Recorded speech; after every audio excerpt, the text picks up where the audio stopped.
So who I am, where I'm from, what I do? Okay. Hello, my name is Emerson St. Pierre. I'm a transplant from New Jersey, and I'm a musician, a self-taught musician.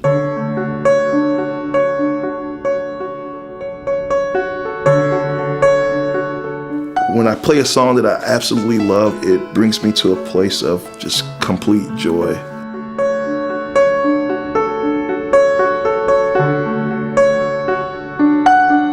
When I'm by myself playing the piano, like I'm just in my mind, an empty room. I'm thinking about what can I do to be a better person? What can I do to make more money? Did I leave the stove on?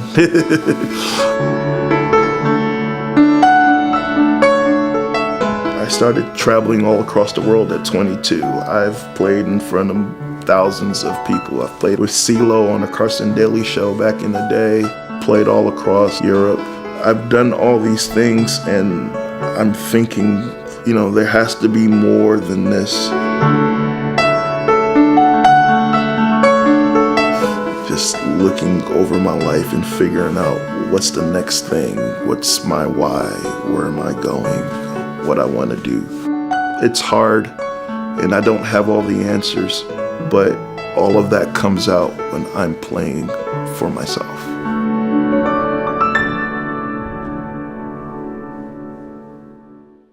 Let's begin with the question that's begging to be asked with a series entitled, How to Get What You Really Want. You ready?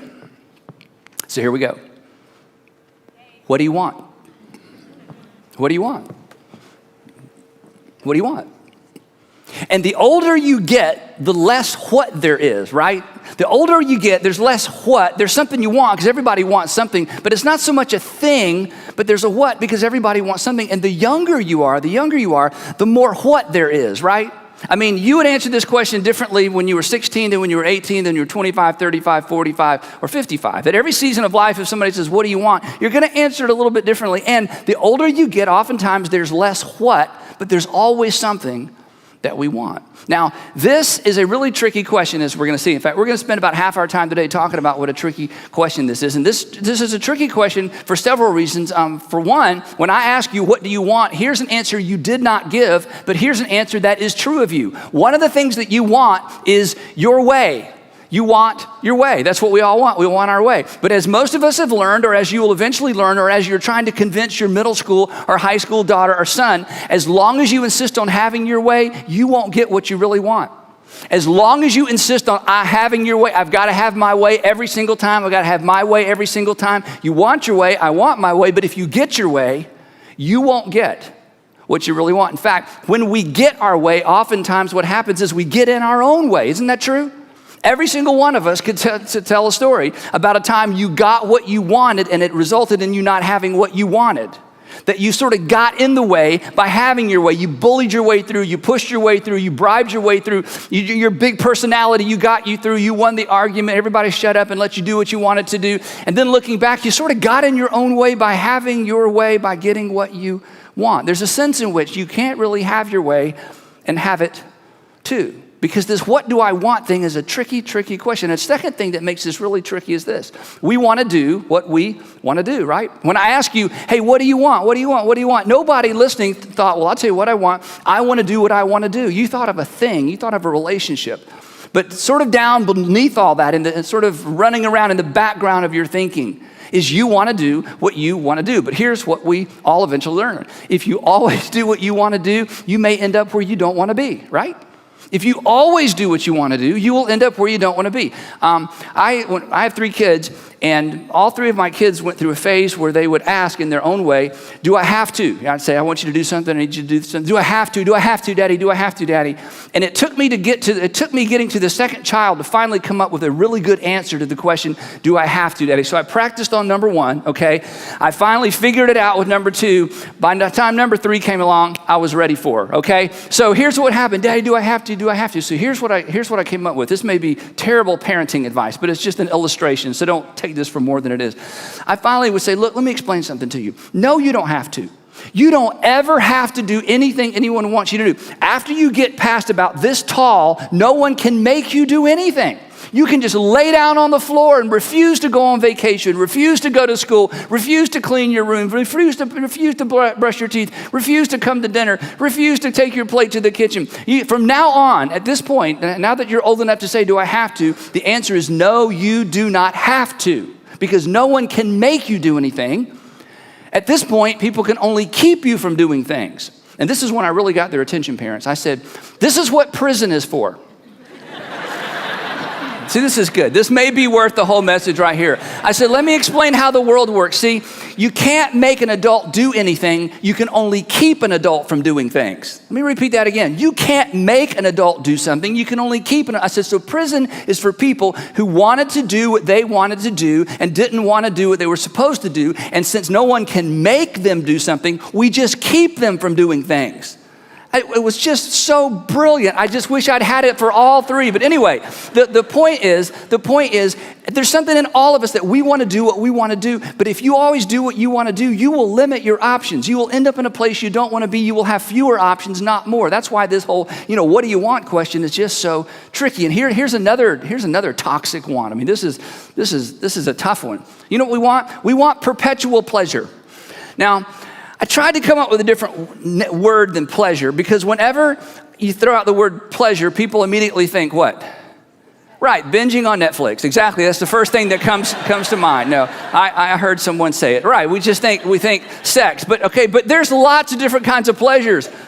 Believe it or not, okay? So there's lots of kinds of pleasures. And here's the thing. Here's what you want and here's what I want. Whether it's food, whether it's vacation, whether it's travel, whether it's sex, whether it's some sort of entertainment, whether it's alcohol, whatever it is. I mean, there's something that brings everybody pleasure. And we want to be pleasured. We want to, whatever degree we can, crank it out or afford it or, create the margin in our life for it. We want perpetual pleasure. It may be golf, it may be a sport, it may be a pastime, it may be photography. It just brings you pleasure. We just want perpetual pleasure. But here's the thing, and you know this, the challenge is that perpetual pleasure of any sort, whether it's legal or illegal, is addictive.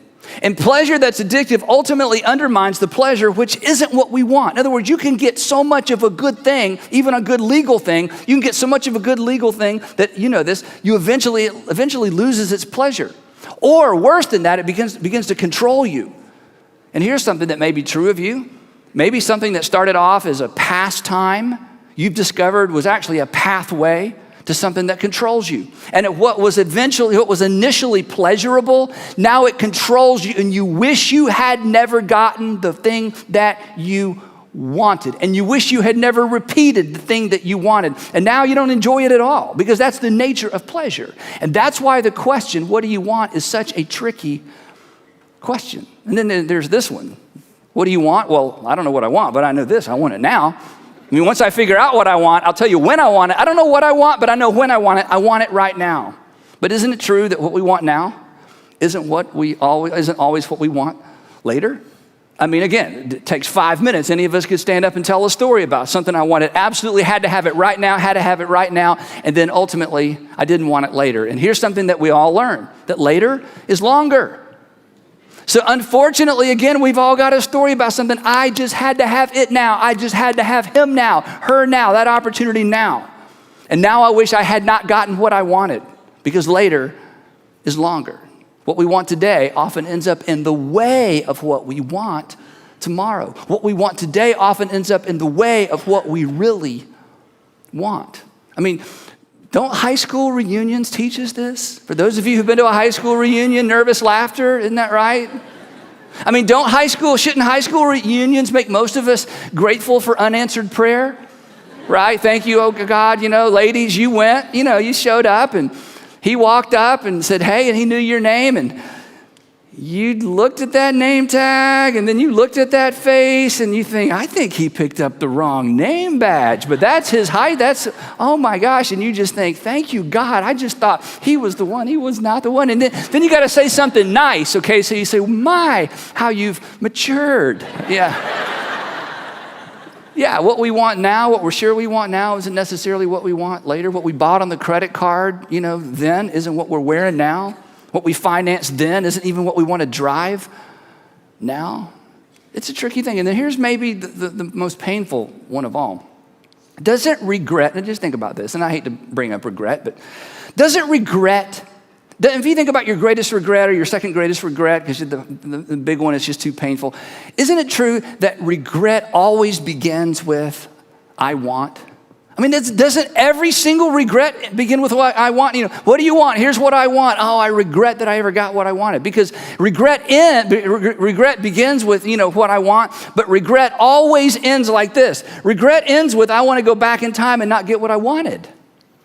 Regret always ends up with, I would love to be able to go back in time and not say I do. I like to go back in time and not sign that lease. I like to go back in time and not move my family and take that job. I like to go back in time and just tell those friends, you are not my friends anymore. I like to go back in time and break up about a month earlier. I had what I wanted, but as a result, I don't have what I want because I got what I wanted, which isn't ultimately what I wanted. In fact, regret is really getting what you wanted, but not having what you want. Regret is the elimination of options. It's the inability to go back and actually get what you want because you got what you wanted. So, what do you want? What do you want? It's tricky, isn't it? You got to be careful what you want for. Because, review, if we always get our way, we get in our own way and we lose our way. And if we always do what we want to do, we end up in a place that we don't necessarily want to be. We lose the good options. And if we always get what we want now, it may keep us from having what we really want later. C.S. Lewis, British author, lived during the Second World War, wrote lots of books. Most of them are small, but it takes a long time to read them, if you've ever read C.S. Lewis. The cool thing about C.S. Lewis, if you're not a believer, not a Christian, or you're not sure or not religious, C.S. Lewis was not raised going to Sunday school like some of us think about church. C.S. Lewis was an adult and was an atheist and was agnostic and became a Jesus follower as an adult. So consequently, he has some very unique insights because he doesn't make some of the same assumptions that many of us make that grew up in church. So he had some very interesting ideas. And one of the most interesting ideas he had of all of his ideas was what he thought hell would be like. So he wrote a little book called The Great Divorce. And you're thinking there's no such thing as a great divorce. And you're right, it's not even about divorce. In fact, everybody wishes he titled it something else because nobody picks up a book, The Great Divorce. Wow, The Great Divorce. But it's a book about hell, and it's his version of hell. And he strips away all the medieval, all the book of Revelation imagery of hell and fire and brimstone and Satan running around with a fork, a big pitchfork and a pointy tail. And there's none of that. His version of hell, based on what he had observed and based on living through the Second World War and just all that carnage and all that, destruction and the tension that they lived with day after day after day. His version of hell was a place where everybody got everything they wanted simply by thinking of it. To which our initial response is, are you kidding me? That is Heaven. That is heaven, to have everything I want just by thinking of it. And that's the point of his book, is that we think that's heaven. He says, no, that's actually hell. And in this book, he kind of teases out what it would look like for a society where everybody could get everything they wanted just by thinking of it. And in hell, the way he describes it, nobody can get along. Because nobody needs each other. Because you can have everything you want by thinking of it. So consequently, hell is this enormous, sprawling city, and everybody just keeps moving and moving and moving and moving further away from each other because nobody can get along because anything they need, they just think of it and they have it. He says, that's hell. Heaven isn't having everything you want. Hell is having everything you want simply by thinking of it. And his point is our point, that this want thing, it's tricky. It's tricky. Now, the good news is we get some other direction other than C.S. Lewis. James, the brother of Jesus, and I don't want to go by that too fast. Anytime I mention James, I have to pause and sort of stick in your mind how significant this is. Again, if tomorrow or this week, the news cycle, focused on the fact that they had found a document that was written by the brother of Jesus, and for sure, and they said for sure, this is a document written by the brother of Jesus, and they were going to post it online. Even if you're not a Christian or a religious person at all, wouldn't that be interesting to read something by somebody who grew up with Jesus? Well, here's the good news. We already have it. It's called the book of James, and it's in your New Testament. And even if you're not a Bible reader, you should at least go read the book of James, because this is something that the brother of Jesus wrote, and James did not follow Jesus during Jesus' ministry. James shows up late to the game. He kind of thought his brother was crazy, which is understandable when you hear some of the things that Jesus taught. A lot of people thought Jesus was crazy. But James becomes a leader in the first century church, not because he followed Jesus around and took notes on all of his parables. James became a leader in the church. He declared, this is amazing, that his brother, Jesus, was his Lord. And the thing that made the difference was when Jesus rose from the dead. So anyway, James, the brother of Jesus, writes a letter to Christians in general. It gets copied and distributed all over the world, and we eventually end up with a copy that becomes part of our New Testament. And in this little letter, he addresses this issue of what we want and how tricky it is to figure out what it is in the world, what is it that we really, really, really want. And he starts with a different question. He doesn't start his letter with what do you want. Here's how he starts his letter. He asks a different question. He says this: what causes fights and quarrels among you? What causes fights and quarrels among you? Specifically, what is the source? What is the place of origin? And his answer to this question, strangely enough, is what you want. It's what you want. That there's something you want, and when you can't get what you want, that spills out on the people around you. Here's what he says. He says, what causes fights and quarrels among you? Don't they come from your desires or your wants that battle within you? He says, inside of you and inside of me, there is a war of wants. I want so many different things. I want so many different things from so many different people. I want people to act a certain way. I want people to respond a certain way. I want to have certain things. He says, in all of us, there is a bundle, a barrel full, a basket full of wants, and those desires battle within us, and eventually they spill out on the people around us. So he says, the source of all of your tension relationally, the source of all your marriage problems, the source of the conflict between you and your son or your daughter or your parents or your sister-in-law or whoever it might be, he says, ultimately the source is what you want and what they want. And when you can't get what you want, there's conflict. In fact, one of the best habits you could develop, if you develop it the right way, is something I've told you before when we've looked at this passage. One of the best things you can do when you're arguing with someone, especially if it's a family member and there's a little bit of margin in terms of emotion, is right in the middle of the argument, when you're arguing, you're back and forth, you stop and say, do you know what the problem is? And you kind of shake that finger because that's so rude. Do you know what the problem is? And then you say, I'm not getting what I want. Now, for some of you, you're thinking, yeah, that's it. They're going to love that because they're going to say, that's exactly what the problem is. You're not getting what you want. But the truth is, neither of you are getting what you want. So I thought it would be fun just to practice this, okay? So I'd like for all of you to pull out a finger real quick. And I do not want you to see, this is what always happens. Couples start turning toward each other. No, I want you to have an argument with me for a second. And I want you to just repeat after me. I want you to say, do you know what the problem is? No. Come on, a little attitude. Okay, if you're watching at home, I know this is weird, but I want you to participate. Okay, this is going to help you. Okay, you may never believe anything else I tell you, but this is going to help you. Okay, everybody, get your finger ready. Repeat after me. Do you know what the problem is? I'm not getting what I want. Yeah. Now I'm telling you, if you're dating somebody, you're in a relationship, or you're married, you both try that. It's just kind of, you know what? That's true. The reason you're arguing, James, the brother of Jesus, listen to James. The source of quarreling is always, I want something I'm not getting, and I'm arguing with you, and you're not getting something. You're not getting what you want either. Now, here's the thing. When you hear that, there's some of you, and you're exactly right, so don't, I'm not trying to be insensitive. There's some of you that would say, Andy, it's not that I'm not getting what I want, it's that I'm not getting what I deserve. But don't you want what you deserve?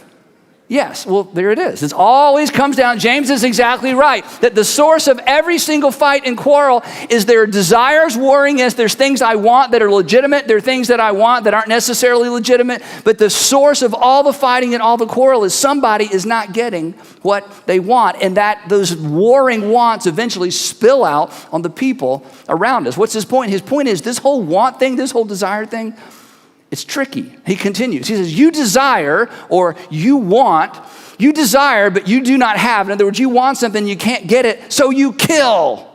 To which we just check out and go, no, we don't kill. Now, this is hyperbole, and here's how I know that. He's not writing this to an individual. He's not even writing this to a specific group. He's just writing this to Christians in general. And so this is the use of hyperbole to get our attention. But he's not that far off, because anyone who's committed a murder, they were trying to get something, chances are, that they wanted. His point is, this can lead to murder, but let's back it up and look at it within the context of your relationships and mine. I bet you've seen somebody want a marriage to death because they wanted something they weren't getting, and they wanted it and pressured and put expectations on and pressured and put expectations on, and finally somebody left because they wanted that marriage to death. You've seen people, because of their desires and their wants, kill an opportunity, kill a deal, kill a college scholarship, kill a profession, kill a franchise of some sort. We've seen uncontrolled wants and desires kill political aspirations and political careers and athletic careers, and we could go on and on and on and on and on. And James's point is simply this, that if this gets out of control, if you don't kind of harness in your wants, if you don't understand what's behind the question, what do you want? And if you don't understand what's going on in the background of your heart and your mind in terms of what it is you desire, you have the potential, I have the potential, we all have the potential to destroy the things that are most important to us. And he continues, he says, you covet. He uses the word covet. We don't use that word much anymore. And when we think covet, we think something internal, but he's not thinking internal. He says, you covet, which really means to pursue, to go after, to pursue hotly. There's something you want, so you just go for it. You keep pushing. You keep asking. You're just not gonna let go. He says, you covet, but you cannot get what you want, because at the end of the day, we get what we want, it's not what we want. We get what we want now, but it's not what we want later. We get what we want now, but it ruins the relationship, and now we don't even enjoy what we have. We get what we want now, but now I just can't get enough, and I just can't seem to be satisfied, and it doesn't satisfy the way that it used to satisfy. James says, you covet, you pursue it, you chase it, and even then you still don't get what you want. And so you quarrel and you fight. That is, you blame and you blame and you blame. If it weren't for her, if it weren't for them, and if it weren't for our country, and if it weren't for, the governor, if it weren't for the president, if it weren't for my boss, if it weren't for society, if it weren't for all of these things. So here's the summary. Getting what we want can be a problem. James says not getting what we want creates conflict. And that's why the name of this series is not How to Get What You Want, because I'm not even sure you should get what you want.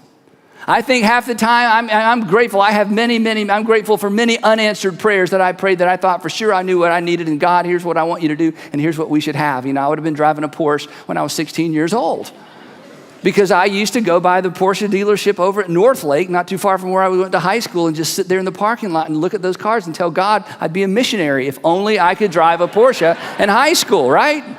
We're all grateful for unanswered prayers. But that's why I didn't name this How to Get What You Want. It's entitled How to Get What You Really Want, and here's why. This is so important. If you haven't been paying attention, I hope you'll tune back in. Whether you're a religious person or not, Christian person or not, it doesn't matter. This is for all of us. This is for the human race. Most of us do not know what we really want because we are so distracted by what we want. Most of us do not know what we really want because we are so distracted by our desires and our appetites. And we are so distracted by the things that are offered to us to satisfy those desires and to quench those appetites. You see, there's no place in society, there's no place you can go that's going to help you discover what you really want. And we're going to talk about why this isn't in week 3, but I'll just give you a heads up. The reason that no one will help you with this is because it's very difficult to market. What is easy to market is what you want, what you can hold, and what you can have now. So there's nothing wrong with any of that, as we're going to see. But the point is, if you spend your whole life, and I spend my whole life simply being enamored with what I can have now, and what I think I can get out of a relationship now, I will miss and you will miss the joy of experiencing what you really, really want. Most people don't know what they really want because most people don't stop long enough to figure it out. Look up here. And if you do not figure it out, you will not figure it out. Because no one can figure this out for you but you. And you can spend your whole life and get to the end of your life, and you've seen this maybe with your parents or some, father-in-law or mother-in-law or an aging friend. They get to the end of their life, and suddenly there's all this clarity about what really matters, what they should really have wanted, but they've lost the opportunity because they fell into the same trap many of us are in right now. They were so distracted by the initial want, the initial answer, the right now. The what can I get now? What can I get out of this now? What can I get from you now? And here's what we're going to discover together. This is why I really want you to stay tuned this whole series, and why I really want you to answer the questions that we're going to give you. What we really want, what we really want, what you really want, what you really want, what we really want, lurks in a realm we rarely explore. And this is why you could spend your entire life wanting a lot of things and wanting a lot of things from relationships and getting what you think you want and never get what you really want, because it is an unexplored realm. And again, no one is going to help you with this. No one is going to focus your attention on it. This is something you have to do, but here's the great news. This is the realm that Jesus constantly points us toward.